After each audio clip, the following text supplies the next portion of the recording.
Հայաստանում շարունակում է նախընտրական քարոզարշավը եւ այս քարոզարշավի ընթացքում մենք ֆիքսում ենք, որ ազգակործան պատոսը շարունակում է թիրախավորել,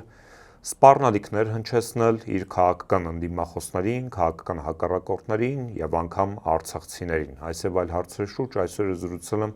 Դեմոկրատական այլընտրանք կուսակցության ղեկավար Սուրեն Սուրենյանցի հետ։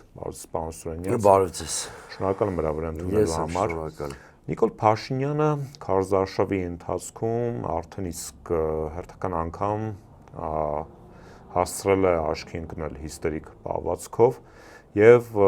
լիովին իր ամպուլայի մեջ է գտնվում։ Ըստ ինչով է պայմանավորված նրա այս վարվելակերպը։ Տեսեք, նրա հարաբերական հանդարտությունը տևեց ընդամենը 2 օր։ Քարոզարշավի արդեն 3-րդ օրը նա մոռացավ իր իսկ անոնսավորած, եթե չեմ սխալում, էթիկայի կանոնագիրքը, որը հիշում եք, չէ՞, ԿՊ-ն նման կանոնագիրք էր ընդունել, որ իբրև թե քարոզարշավ անցկացնեն քաղաքակիրթ երկխոսության, հանդուրժողականության, մրցակցայնության պայմաններով, նա մոռացավ բնականաբար Նիկոլ Փաշինյանի այդ մասին, կրկնում եմ, հենց քարոզարշավի 3-րդ օրը։ Հիմա տարբեր մոտիվներ կարող ենք քննարկել։ Ես հեռու եմ այն մտքից, որ միայն գժի կանխավարկածը քննարկենք։ Իհարկե նա աչքի չի ընկնում իր հավասարակշիռ վարքով, հոգեկան կայունություն չունի, վարքագծային, բայց այնուամենայնիվ կա ինչ-որ խոսույթի հետևողականություն, վտանգավոր, որը հուշում է այն մասին, որ գործ ունենք ինչ-որ մարտավարության հետ։ Մի քանի տարբերակ կարող ենք դիտարկել։ Առաջինը էլեկտորալ պատկերի ոչ բարենպաստ վիճակն է։ Ամեն դեպքում նա առերեսվում է իրենից դժգոհ քաղաքացիների հետ, իսկ Երևանի ընտրարշավը կամ քարոզարշավային մարաթոնը հատկապես Երևանում Փաշինյանի աչքի են գնում սկանդալներով, բացահայտ սկանդալներով, կամ մարդ են կալանավորում, կամ մարդ են ծեծում, կամ մարդու են նվաստացնում մի խոսքով։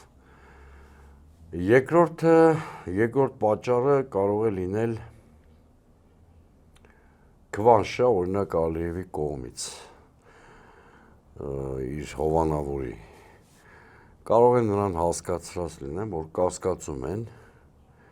իր կենսունակության եւ հետեւաբար ստանձնած պարտավորությունների կատարման վրա։ Հատկապես, եթե նկատի ունենանք, որ նա հատկապես արցախցիներին է թիրախավորում, այս վարկածը բավականին արժանահավատ է թվում։ Օրինակ, այլ հարցերում էլ հունից նա դուրս է գալիս, երբ որ իր հետ բանավիճում են, բայց հատկապես Արցախի թեմայով, երբ որ բանավիճում են կամ արցախցու է հանդիպում, տեսնում եք ինչպիսի բռնկումներ է ունենում։ Երրորդ վարկածը, նա ցանկանում է բախումներ արել, որպեսզի ռեպրեսիվ մեքենան միջև ընտրությունները ավելի մեծ թափով կարողանա աշխատեցնել, այդ թվում մասնակից ուժերից ինչ-որ մեկին դուրս դնելով, ասենք, ընտրապայքարից, կամ մեկին, երկուսին, չգիտեմ, բախումներ է ուզում հրարի։ Եվ չորրորդը չբացառենք, որ նա ընտրությունները հետաձգելու խնդիր ունի, ինչ-որ պատրվակով էլի արտակարգ դրություն մտցնել եւ այլն եւ այլն։ Կարող են այլ վարկածներ էլ իհարկե լինել, բայց հիմնականում, կրկնում եմ, սա նպատակային սադրանք է, ինձ համար կասկածից դուրս է, այսինքն սա ոչ թե նրա հետևանք է, որ ինքը էմոցիաները չի կարողանում կառավարի, սպոնտան ինչ-որ բաներ է անում, բացարձակապես ոչ։ Նա ատելության խոսք է տարածում, նա թիրախավորում եւ պիտակավորում է ընդդիմադիր առաջնորդներին, թերևս այն պատճառով, որ բացահայտվել է իր սերիական խարդախ լինելու հանգամանքը եւ գիտի, որ այլ բան չի կարող առաջարկել հասարակությանը, նա ատելություն է սերմանում կոնկրետ հայության կոնկրետ հատվածի արցախցիների նկատմամբ Եվ չորրորդը նա ակնհայտորեն բախումնային սցենարի գեներացիա է անում, այսինքն նույնիսկ հանգիստ օրերին իր հարավորնակ այսօր հարաբերականորեն հանդարտ ընտրարշավը չի արի, եթե իհարկե այդ հանդարտ ընտրարշավի քարոզարշավի ժամանակ հասցրել են զոհված կամ մահացած զինծառայողների մեկի հարազատներից մեկի բերանը փակելով հեռացնել տարածքից, հասցրել է կոպտել էլի մի կնոջ, որը բնակարանային ինչ-որ հարցեր առաջ քաշում եւ այլն, բայց համեմատաբար հանդարտ է։ Բայց միևնույնն է հանդարտ կլինի իր առանձնատնից կամ գործի տեղից լայվ կանի, թե պատեպատ իրան կտա փողոցում, խոսույթ է 3-4 կետերով կրկնվում է, կարմիր թելի պես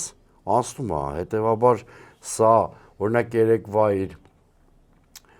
այդ շատ վտանգավոր նարատիվները համարել միայն իր էմոցիոնալ պոռկման հետևանք, ես կհրաժարվեմ եմ, որովհետև հետո երեկոյան, երբ որ շատ հանդարտ նստած են 1-1.5 րոպեանոց լայվներ անում, կարծեմ իր առանձնատնից, նույն թեզերն է շրջանառու դարձնում, հանգիստ տոնով, ավելի սառնասիրտ եւ ավելի վտանգավոր։ Շատ լավ, նա սպառնալիքներ հնչեցրեց ընդդիմադիր առաջնորդների հասցեին, նաև նախկին նախագահների հասցեին եւ եթե ընդդիմության ներկայացուցիչներից որը մեկը հանդես գար այդպիսի խոսույթի թեկուզ մի քանի տոկոս այո ձևաչափով, ապա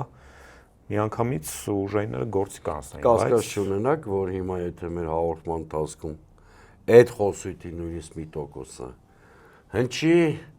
կալանավորման վտանգի տակ կհայտնվենք, թե դուք, թե ես, կասկած չկա։ Բայց ուժայինները Նիկոլ Փաշինյանին չեն կպնում։ Դե տեսեք երկու օրինակ բերեմ։ Այն արցախցի երիտասարդը, որ երեք մոտեցել էր իրան, ըստ էության իրան չի վիրավորել։ Իդեպ այդ երիտասարդի գործնական վերաբերյալ ես տարիների ընթացքում քննադատական գրառումներ ունեմ, բայց դա բացարձակապես կապ չունի այն երևույթի հետ, ինչը երեք տեղի ունեցել, այսինքն այդ մարդը քաղ բանտարկել է այս պահին, որտեվ այդ մարդը ըստ էության Փաշինյանին որևէ վիրավորական բան չի ասել։ Ընդհակառակը Փաշինյանը սկզբում ուրախացավ, չի ասեց, այս հարցի պահով ես 3 նախագահներին բանավեճի էի կանչել, ինչ լավ է այս հարցը տվեցիք։ Այսինքն փաստորեն 3 նախագահ պետք չէր։ Ընդամենը մի հատ արցախցի ակտիվիստ, ընդամենը 2 րոպեում ոտքի վրա Նիկոլ Փաշինյանի արտաքին քաղաքականության եւ բանակցային քաղաքականության ամբողջ սնանկությունը բացահայտեց։ 2 րոպեում կրկնում եմ։ Այսինքն ցանկացած հակադրվողի մեջ Նիկոլ Փաշինյանը Ռոբերտ Քոչարյանին է տեսնում, Գագիկ Ծառուկյանին է տեսնում, Սամվել Կարապետյանին է տեսնում, Սերժ Սարգսյանին է տեսնում, Լևոն Տեր-Պետրոսյանին է տեսնում, սա քաղաքական պաթոլոգիա է արդեն։ Հասկանում եք, որտեվ իրան թվում է իրականության զգացման կորուստ կա, իրան թվում է 2018 թիվն է, երբ որ բոլորը պետք է իրան ընդունեն, դնեն ուսերին, բան։ Հենց մեկ առարկում է իրան մտածում այնքը, որ օրինակ այդ Արթուր Օսիպյանին, որ նա ակնհայտորեն ընդդիմության առանցքային 3 ուժերից որևէ մեկի հետ կապ ունենալ չի կարող, գիտեք։ Դե հետևել եք իր նախորդ գործունեությանը, գիտեք, որ այդ մարդը մեր հետ, մյուս 2 առանցքային ուժերի հետ հաստատ այլ խոսույթ ունի, մեզնից տարբերվող, մեզնից տարբեր է եւ հետեւաբար մեր համակիրը լինել չի կարող։ Հիմա այդ տղային բռնել են ըստ էության Նիկոլ Փաշինյանի հետ համաձայն չլինելու համար։ Մի հատ էլ հրմշտեցին այնտեղ, Սամասուդի տարերել կար, էլի անկեղծ ելնենք։ Հա։ Այն կնոջը կարող է գործից անեն գինեկոլոգ բժշկին համենայն դեպս մամուլում արժանահավատ տեղեկատվություն կա, որը չի երկու։ Հասկացրել են, որ դիմումը գրի գնա, ճիշտ է, իրանք դերևս հեռացնելու բան գործողություն չեն արել, էլի բացարձակապես Նիկոլ Փաշինյանին չի վիրավորել, չի սպառնացել, ընդամենը հակադրվել է Նիկոլ Փաշինյանի կարծիքին ընդ որում Նիկոլ Փաշինյանին իմ տպավորության թվացել էր այս կինը Արցախցի է։ Ես տես տպավորություն ունեմ, որտեղ հակաարցախյան գեներացիան հենց այդ պայից սկսեց։ Այն մյուս երիտասարդին, որ բլոգեր է, եթե չեմ սխալվում, Ավետիսյան Արամ Արտակ։ Այսինքն Նիկոլ Փաշինյանի ասածների մի տոկոսն էլ այդ մարդը չի ասել։ Բայց հիմա անազատության մեջ է։ Մյուսը, որ համարձակվել էր ԿՊ պաստառ վնասել, հերիք չի, որ ապօրինաբար տարել են ազատազրկման, դա վարչական իրավախախտում է։ Մի հատ էլ հայտնվել էր հոգեբուժանում Ավան ելքով։ Ինքնասպան եղավ, կամ ասում են ինքնասպան եղել, չգիտեմ, դա էլ չգիտենք։ Հա, ամենայն դեպս մահացավ։ Այսինքն մենք տեսնում ենք մի կողմից ուժայինների, իրավապահ մարմինների անգործություն, երբ որ խոսքի իշխանության լկտիություններին է վերաբերում, մենք կենտրոնացել ենք միայն Նիկոլ Փաշինյանի անձի վրա։ Բանդե Ալեքսանյան Վագներ կան, Ռուբինյան Ռուբեններ կան, Սիմոնյան Ալեն, որոնք ինչ այլանդակություն ասես դուրս են տալիս, բայց մնում են անպատիժ։ Եվ հակառակը մենք տեսնում ենք ոչ մի մեղք չգործած ընդդիմադիրների կամ ոչ իշխանականների, որոնք կալանավորվում են կամ ձերբակալվում են միայն այն փաստի բերումը, որ համարձակվել են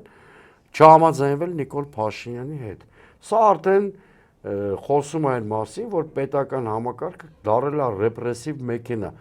Ուրիշ բան ձեզ ասեմ, մի հատ ուրիշ խայտառակություն էլ ասեմ, որի մասին քիչ է ասում, բայց ես հիմա կասեմ։ Տեսեք, հերիք չինք էթիկայի, ժողովրդավարական հասարակության բոլոր կանոնները խախտելով ու փողոցային խուժանի բառերով, ասենք թիրախավորեց Գագիկ Ծառուկյանի որդուն, չէ, նվերի։ Որ ասում եմ, ոչ մի ժողովրդավարական պատկերացման մեջ չի մտնում։ Րոպեներ անց գլխավոր դատախազությունը հաղորդագրություն տարածեց։ Այսինքն ստացվում է մի հատ խուժան փողոցում կամ պետության ղեկավարը, բայց խուժանի բառամթերքով ինչ-որ բան է ասում, դա դատախազությունը համարում է հանձնարարություն, սրբության սրբոց։ Այո, եւ այդ ուղղությամբ հասկանում եք, սա տիպիկ ավտորիտար համակարգին բնորոշ բան է, ասենք բանը Հետո զարմանում է, ասենք նվերը ինչի չի վերադառնում։ Եթե ուրիշ պատճառ չլինի, ասեմ, չունես արդարադատություն։ Որ ողջամիտ կամ խելամիտ մարդը այս արդարադատության պայմաններում կհամաձայնվի, որ իր նկատմամբ քննություն ունի, կամ ով կհավատա, որ այդ քննությունը կարա բան լինի, արդար լինի։ Այդ հոդվածն էլ ծիծաղալու հոդված է, հենց է ներկայացնում, լսողը կիմանա նվերը դարի հանցագործությունն արել, իրականում 0-ից, եթե անգամ մեղքը հաստատվի, 0-ից 2 տարվա հոդվածի մասին է խոսքը, այսինքն ազատազրկումը ըստ էության չի էլ ենթադրվում այդ հոդվածով։ Բայց ես տեսեք 4-5 դրվագ եմ ասում, հիմա եթե մենք իրավական պետությունում լինենք, երեք առնվազն քրեական օրենսգրքի 3-4 հոդվածով Նիկոլ Փաշինյանի դեմ պիտի քրեական գործ հարուցվեր։ Ուրիշ բան ասեմ, այս բանի սրբազան կովի կարգավիճակում միայն Նիկոլ Փաշինյանը չի, օրինակ, հաստատված փաստ է, չէ, Արման Թաթոյանը հրապարակել է, բոլորս լսել ենք, ընթացք չկա իրավական։ Հաստատված փաստ էր, չէ, որ Թալինի քաղաքապետը խախտել էր ընտրական օրենսգիրքը բարեգործության մասին օրենքը եւ ընտրաշավի ժամանակ համայնքային բյուջեի հաշվին ըստ էության ընտրակաշարք էր տվել։ Ճիշտ է։ Ուր է հետևանքը։ Այսինքն իսկ հիմա տասնյակներով ընդդիմադիր ակտիվիստներ են ձերբակալվում կոնկրետ ուժի շտաբներում, ճիշտ է, ընդդիմադիր շտաբներից ուժեղ Հայաստանի։ Դերևս դատական չկա այդ մարդկանց մեղավորության։ Իրանց արդեն կնքել են որպես ընտրակեղծարար։ Մանավանդ որ նախադեպ էլ կա,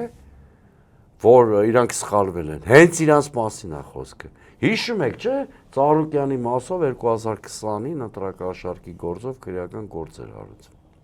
Հիշում եք, չէ՞, որ 2 ամիս էլ թե 3 ամիս այդ մարդուն ազատությունից զրկել էին։ Դատական ակտով արդարացվեց, ճիշտ է։ Այսինքն այս իշխանությունը հակառակը նախադեպ ունի, որ քաղաքական նպատակարարությամբ մարդ է կալանավորում։ Հետո դատաքննությունը չի կարողանում հաստատել առաջադրված մեղադրանքը։ Շատ լավ, եկեք փորձենք հասկանալ իրադարձությունների ընթացքը եւ ինչպիսի հավանական սցենարներ կարող են լինել։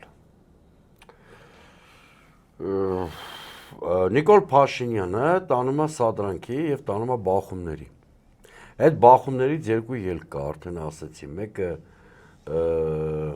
որպեսզի իր հնարավոր մեծածավալ ռեպրեսիաները լեգիտիմացնի, որտեվ հեշտ է, չէ, ընդդիմության վրա բարթելը բախումների պատասխանատվությունը։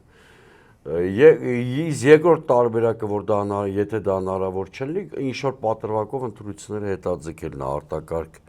իրավիճակ, դրություն կհայտարարի կամ ինչ-որ բան։ Կկարողանա մարսել։ Հիմա մենք պիտի ինչ անենք, երկու բան պիտի անի ընդդիմությունը, սադրանքին չտրվի։ Իհարկե շատ համարժեք ու կոշտ քաղաքական գնահատական պիտի տրվի իրան։ Բայց մենք ունենք օրակարգ հունիսի 7-ին գնալ իշխանափոխության,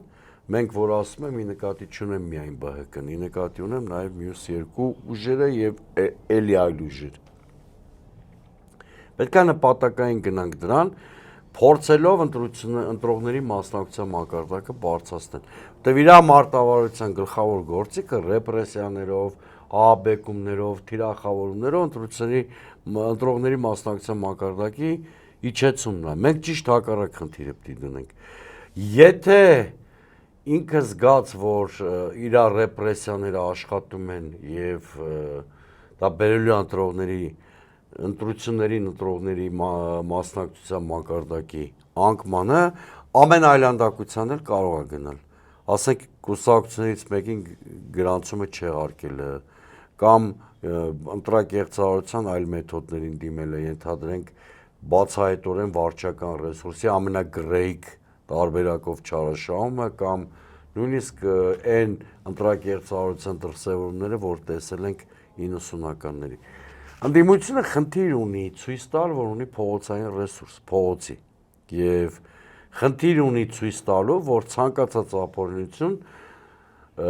հակազդեցություն ստանալու, իսկ ընտրությունների կեղծումը բերելու է հեղափոխության։ Եթե մենք կարողանանք առաջիկա 20 օրերին ինստիտուցիոնալ մակարդակը մեր դժգոհության այս մակարդակի հասցնել, վստահաբար իշխանափոխության խնդիրը երաշխավորված կդարձնենք։ Նիկոլ Փաշինյանը շարունակաբար հայտարարում է, որ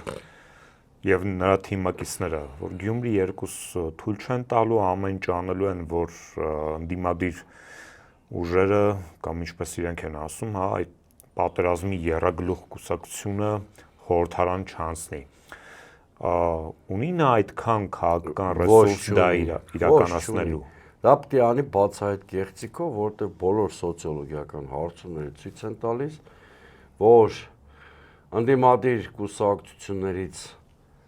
3-ը առաջատարական հայտ հաղթարում են շեմը, իսկ 2-ը ունեն ռեալ շանսեր։ Էլի ոչ իշխանական ընդդիմադիր 2-ը։ Այսինքն առնվազն 4-5 ուժ, 3-ը հաստատապես այդ իր ասածները հաստատ հաղթարում են շեմը, գոնե այս պահի բոլոր սոցիոլոգիական հարցումներով։ Երբ որ ասում ենք Գյումրի 2 թույլ չի տալի, թույլ չենք տալու, այդ նույնն է, որ հայտարարեն, որ տապալում ենք սահմանադրական կարգը։ Որովհետև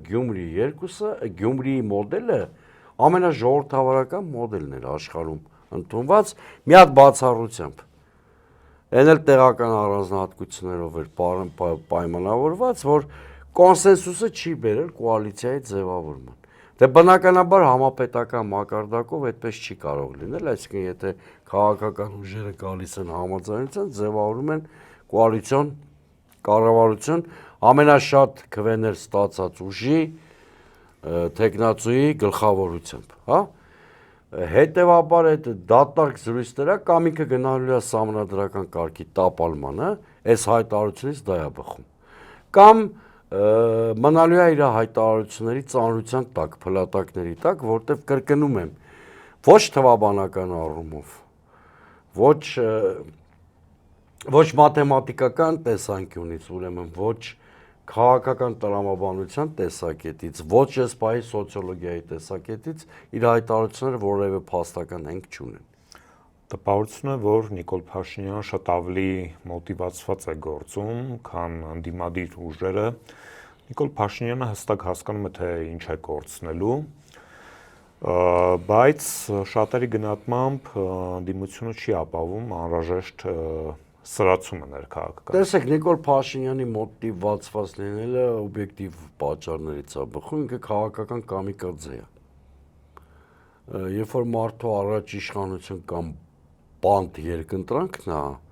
ուրիշ բան հնարավոր էլ չի սպասել, այսինքն ինքը գերմոտիվացված պիտի լինի, հենց ինքն է դրել իրան այդ վիճակի մեջ։ Ընդդիմության մասով ձեր դիտողությունը ամբողջովին մերժել կամ հերքել չեմ կարող, ընդդիմությունը մի քիչ էֆեկտիվությունը բարձրացնելու խնդիր ունի եւ ընդդիմադիր առաջնորդները նաեւ պիտի ազդակ հասցեագրեն հասարակությանը, որ ոչ մի բանից չեն վախենալու, նույնիսկ բանտարկվելուց, որտեղ անձնազոհության հատկանիշը կարող է կոնսոլիդացնել հասարակության մեջ շերտերի։ Սա անխուսափ է, դա դուք ճիշտ դիտարկում եք արել, բայց եկեք այդ տակտիկական բաստողում համարենք ընդդիմության, ոչ թե մոտիվացիոն հիմքի վրա տանենք, բայց այդ համաձայն եմ ձեր հետ, հասարակությունը պիտի հստակ ազդակ ստանա,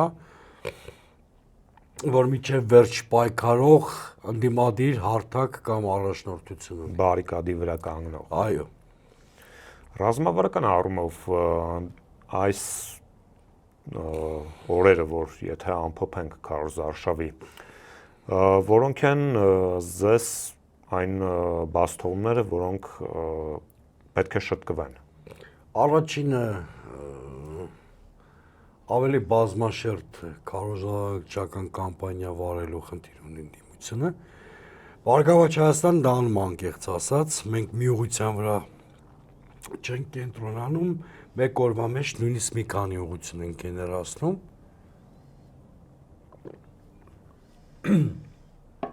Երկրորդը մի քիչ թիրախային ընտրական կամպանիա պիտի արվի, որը մի քիչ թույլ է, ասեմ ինչին ուղղված, որպեսզի ավանդաբար ընտրությունների չեկող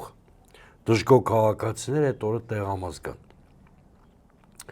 Քննադատությունը, գնահատականները շատ հիմնավորված են ընդդիմության, բայց այն ասելիքը, որը լրացուցիչ մի 100,000 ավել ընտրող պիտի բերի տեղամաս նախորդ ընտրությունների համեմատ, այդտեղ մի քիչ ընդդիմությունը թերացումներ ունի, այստեղ առաջիկա 20 օրերը հատկապես այդ ուղղության վրա պետք է աշխատեցվել, եւ երրորդը ընդդիմությունը պետք է կարողանա ընտրական գործընթացի եւ փողոցի միքս ապահովել, ու համարենք, որ սա թերություն, այլ լրացուցիչ ֆրոնտ աշխատանքի, որը պետք է արվի։ Արդյոք չպետք է նաեւ ազդակ լինի, որ հունիսի 8-ին հարկեղած պարագայում բոլորս դուրս են գալի հրապարակներ։ Ես դա նկատի ունեի, այսինքն իշխանությունը եւ հասարակությունը հստակ ազդակ պիտի ստանան, որ ընտրակեղծարարության պարագայում Հայաստանում հեղափոխությունը անխուսափելի է լինելու։ Որոնք են ձեզ Փաշինյանի այս պահին հիմնասյունները իշխանության։ Թե դրսի, թե ներսի։ Առաջինը Փաշինյանը Ալիևի երջանիկ վասալն է եւ բնականաբար առաջին հերթին գլխավոր իր ռեսուրսը Ադրբեջանի եւ Թուրքիայի աջակցությունն է։ Երկրորդ շերտում արևմտյան սատելիտ, արևմտյան կենտրոններն են, որոնք Փաշինյանի ոչ այնքան սատելիտ են նույնիսկ ընկալում, որքան որ մարդ, որը հայ-ադրբեջանական հարաբերություններ այս նվաստացուցիչ մոդելը պաշտպանում է։ Իրանք են ներսում բացառապես ուժայիններն են։ իր հենարանը, որտեվ այլ հասարակական կամ սոցիալական խմբի մասին ես չեմ կարող շեշտել։ Ես չեմ ուզում հիմա թիրախավորեմ մի հատ խումբ, հասարակության մարգինալ խումբը, կրթական, բարոյական, սոցիալական ցածր ցենզի վրա գտնվող, այդ մարդկանց չեմ ուզում թիրախավորեմ, որովհետև այդ մարդիկ ըստ էության իրենց կրթական կամ սոցիալական արատների պատճառով, որ ինտեգրված են այս իշխանության, դրանք առանձին խումբ էլ չեն, էլի, դրանք շահագործվում են իշխանության կողմից։ Բավականին քչացած։ Այո։ Այդ խմբերը բոլոր հասարակություններում կան, ուղղակի ցիվիլ երկրներում իրանք գտնվում են պետության հոգացության ներքո, այստեղ պետության շահագործման ներքո։ Այստեղ իշխանության են։ Այո, այո։ Շատ լավ, եւ վերջում քաղաքացու դերակատարման մասին եկեք խոսենք։ Քաղաքացին մի հատ առաքելություն ունի գլխավոր գալ ընտրությունների 1991 թվականի սեպտեմբերի 21-ի հանրաքվեի ժամանակ, իսկ այս ընտրությունները նույնական են դրա հետ, ամոթ էր չգնալ տեղամաս, որտեվ կնշանակեր դու չես մասնակցում քո պետության կայացմանը։ Հիմա դավաճանություն է տեղամաս չգնալը, որտեվ պետություն ուզում են խլեն մեզանից, իսկ այդ ճակատամարտին չմասնակցելը դասալքություն ու դավաճանություն է։ Առաջին հերթին տեղամաս գնալն է, եւ երկրորդ հերթին ընդդիմության առաջատար ուժերին ավելի բարձր նշաձողեր առաջադրելը։ Այս երկու խնդիրը հասարակությունը պիտի անի, մնացածը քաղաքական ուժերի անելիքն է։ Շնորհակալ եմ հետաքրքիր զրույցի համար։ Ես էլ եմ շնորհակալ։ Իմ հյուրն էր Դեմոկրատական այլընտրանք կուսակցության ղեկավար Սուրեն Սուրենյանցը, ձեզ հետ էր Դավիթ Ֆիդանյանը, բաժանօթագրվեք Anti-Fake YouTube-յան ալիքին, կհանդիպենք։